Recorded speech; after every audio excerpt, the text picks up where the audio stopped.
Today we're going to talk about my 10 latest bottle kills. And would I buy them again? Stay tuned to find out.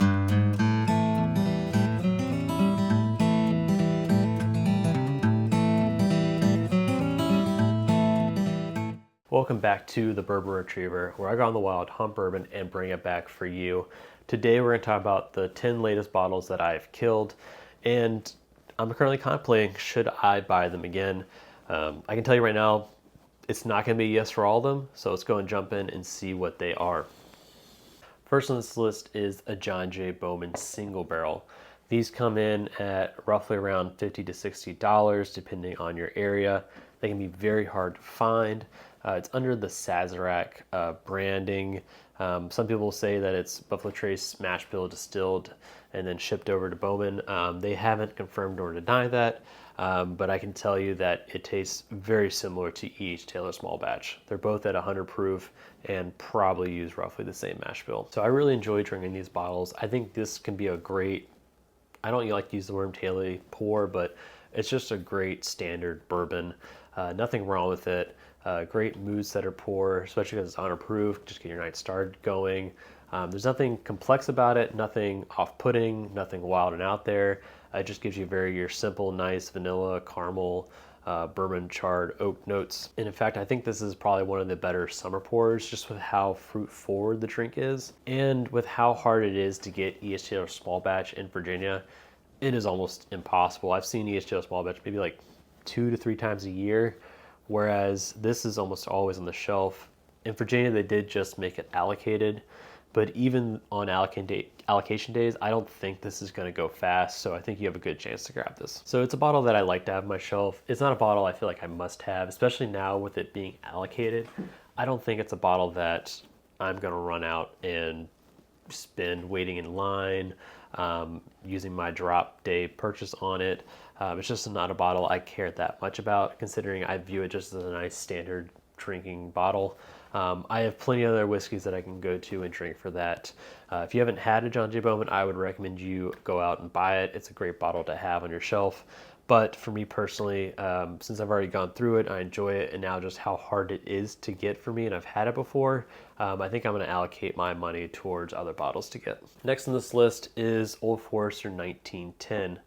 This is coming in, and I want to say the low 90s. It is their double oak product from Old Forester, part of the Whiskey Row series. This is coming in at roughly around $55. This is a good bottle for beginners to learn about the double oaking process at not too high of a cost price point, and it's at a lower proof. And especially in the Whiskey Row lineup, the 1920, 1910, and the 1800 bottles, I think this is probably the best one of that 4 lineup. I really enjoy it, and it is a bottle I recommend beginners to go out and try, just because it isn't on not every shelf, but I would say most shelves out there. It's not too hard to get, but for me personally, I'm looking to try double oak products that have a little more proof to them. Like personally, right now I'm trying to find the Peerless Double Oaked. That's a bottle I want to try and have on my shelf. And given I've already gone through this bottle, I don't feel the strong need to buy this again. It wasn't a bottle I was going to often. I originally bought it to make the 1915, which is a blend of 10 and 20, but I really did not like it. I made about a half Blandon's bottle of it, and it is still probably about a half a Blandon's full. I don't know when I'll ever go to it, because I just really haven't liked it. Each time I go back to it, it just really hasn't mellowed out at all. So while I definitely think this is maybe a top 10 bottle for a beginner to buy, it's a bottle that I'll probably not look to get unless I need it for to do a blind or some content in the future. Next bottle on this list is a Weller 107. These come in at roughly $50. Secondary on them is closer to $100. It is the wheated mash bill from Buffalo Trace, and comes in at 107 proof. This probably is my favorite Buffalo Trace base lineup, if you can call this in the base lineup. I think it just has the perfect proof point, nice balance of oak to sweetness. It's like if you took the Eagle Rares and just bumped up the sweetness a ton. It is absolutely fantastic. This to me is my daily go-to. If I had plenty of these, this would be the bottle that I would constantly drink. I just absolutely love them. The problem is in Virginia, they're almost impossible to find. I think probably I've seen Weller once a year, 107. They just don't show up in the drops here in Virginia that often. But when I see it, I'm going to get it. It is a bottle that I would wait in line for, just how much I love it. Considering I have one of these bottles, I'll pay retail for it. But if I ever run out of this, is one I'll easily pay $100 to have, just because I love it so much. The next on this list is a Knob Creek Rye. This is a store pick, coming in at roughly, I think it's 115 proof. Now this is another bottle that I really enjoyed. I love this because I think it's a good bourbon drinker's rye. This is one of the few ryes that I actually enjoy. This is a bourbon drinker's rye. There's a lot of caramel to it. It doesn't have a ton of that peppery, off-putting Christmas notes, pine notes, where it's just a ton of pepper in your mouth, and it has a really good balance. So this is a bottle, if you are getting into ryes, it'd be one to consider trying just to see if you like more of the bourbon drinker type rye. The best rye on the market is the JD single barrel proof rye. Now that is a little hot, so if you are just getting into whiskey, it might be one that maybe you hold off a little bit or you dilute it with water a bunch. But otherwise, if you can't find that, this is one to consider because I think it is a great rye out there. Now, will I buy it again? Probably not, because I prefer the JD rye more, and I have two of those right now, so I'm going through those and drinking them. So I just don't see myself turning to this bottle. But if I do see a store that has another store pick and I taste it and I love it, I'll probably get it, just because you can't replicate a store pick. Once that barrel's gone, it's gone forever. So if I run into another good barrel pick of it, I'll grab it, but otherwise I'll just skip on it for now. Next is Rare Breed. This is probably the quintessential pinnacle of bourbon. It comes in at a great price point, about 50 bucks. Sometimes in areas it can get up to 60, but in this area you can get them for around $50. It has a good proof point at 116, coming from the Turkey Distillery, which is one of my favorite distilleries. I can't say enough good things with this bottle. This is probably one of the top 3 bottles anyone should own on their shelf. If you do not have one, go buy one now. You will not regret it. It is just an all-around great bourbon, good utility bourbon. You could mix in drinks if you want to. It's a little expensive for that. I'd recommend maybe going down and getting the 101 for a mixed drink. But this is a great bottle to drink neat. Put it on rocks. If you want to drink it like the people at Turkey do, you can just put it in the freezer. That's how the former master distiller of Wild Turkey used to drink it. So overall, great drink. It is one I have already bought a backup of, and I will always have this bottle on my shelf because I love it, and I don't feel guilty drinking it. There are some whiskeys out there that I only have one of them of, so I kind of want to wait until it's more special occasion or have friends over or something going on. But this bottle, I will never feel guilty about, just because it's so good, easy accessible, and it's a bottle that I just will constantly go to. So if you didn't get the impression, this is 100% a yes, rebuy. Okay, now that we're about halfway through the list, a good breaking point. If you're enjoying this content, subscribe to the channel so that way you don't miss any content going forward. Additionally, if you're enjoying this content, consider subscribing to my Patreon channel.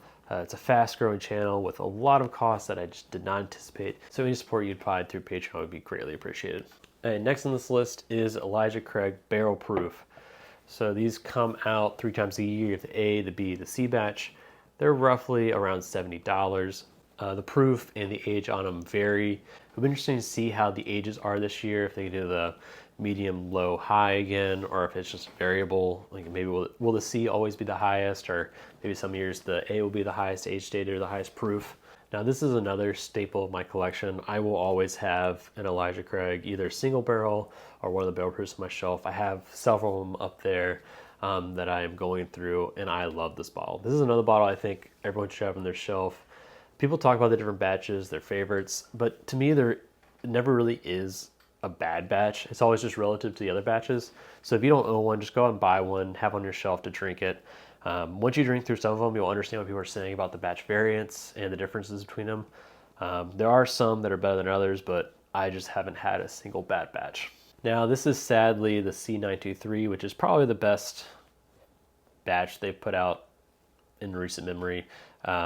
If I could, I would 100% buy more of these, have them on my shelf all the time. This would be my daily drinker. It won my whiskey of the year last year. I am in love with this bottle, but sadly I can't. They just keep coming out with new batches. Given how much whiskey there is on the market, I don't think I'll buy every Elijah Craig release. I don't need every A, B, and C batch. If I don't have one, I'm going to buy it. or if one gets really good reviews, I'll buy it. It's not one that you have to have on your shelf just because they're constantly releasing them, and you'll eventually be able to get one. But if it's one that you don't have, get it. But it's definitely a bottle that I want one or two of on my shelf at all times. And next on this list is the Woodford Double Oak. This is another low proof whiskey, also from the Brown-Forman family, similar to the 1910.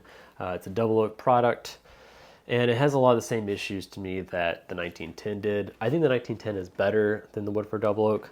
That said, the Woodford Double Oak does have a better aroma. I think it's probably one of the best aromas in the game. But the palate is just very, sometimes ashy and just can be kind of watery. So I just don't think it's a bottle I'm personally going to buy. I might end up buying it again just because I need it for a blind, to do a double oak blind. And the Woodford Double Oak, the 1910, are the most famous and well recognized of the double oaks. So those are bottles you'll probably want to have in a blind. But I think for just, if I was running my own kind of whiskey bar shelf, it's not one I feel like I need to go back and buy. I think instead I would just go out and buy some new double oak products, some higher proof ones, maybe such as the Peerless Double Oak or some of the other ones that I haven't had yet. Okay, probably the most controversial bottle, and it is Blanton's. These are roughly around $60. I think they raised the price here in Virginia to about $70. They can be very hard to get different places of the country. In Virginia, for some reason, I think we have more than maybe other states. It seems like they have them at almost every drop, and they'll have a case or two of them. But as for much hate as this bottle gets, I think it's pretty cool. You have the nice design here with the hand grenade. I love the font they use on here, plus the handwriting. Especially with its cut, it looks older here. You have the nice horses on top. I think it's just overall a great presentation. And then also the proof point. For instance, I took this to a bachelor party, and that's where this got killed. I think it is a great bottle to bring to events. People who don't drink bourbon, it's a great bourbon for them to drink just because it's low proof, it's very sweet, nothing off-putting about it. And with that, it's something I'm always going to have on my shelf just because I think it is the perfect bottle share pour to take to non-bourbon enthusiasts. You wouldn't take this bottle to a bourbon enthusiast share, but for all my non-bourbon friends, this is the bottle I bring to events. And when I bring it to those events, they absolutely love it. So for me, it's worth that $60. Now, if I didn't have one, would I pay the secondary for it? $100. So I don't think it's $100 good, the juice inside of it. I don't think it tastes $100. I think there's other stuff out there you can buy that tastes better. But for $100, I probably would have one just to have on my shelf, just because of how much people hunt for it and want to try it and they haven't been able to have it. I think it's a good bottle to have on my shelf to let other people try it for the first time. Next on this list, another Buffalo Trace product, Eagle Rare 10-year. I really enjoy these bottles. They should be at roughly around $40. The store picks can be a little higher, maybe $45. But these are some quintessential great Buffalo Trace bourbon. I think this is a good bottle for people to learn what age notes can do to a whiskey. This is a relatively inexpensive age-stated product. Even for the secondary, I think these go around $50. That is still only $5 for every year. So that's well into the $10 a year age statement they normally be paying in bourbon. So if you see this on the shelf for $50, I would recommend buying it. I think it beats many other things that are about $50. So that, I personally love it. It's a bottle that I always have on my shelf because I think it is just a great low proof bottle to teach people what oak notes are. And I personally just really love drinking it when I don't want to blow out my palate, but I'm trying to get that little bit of oak flavor. But I'll say for me personally with these bottles, I'm more hunting the store picks.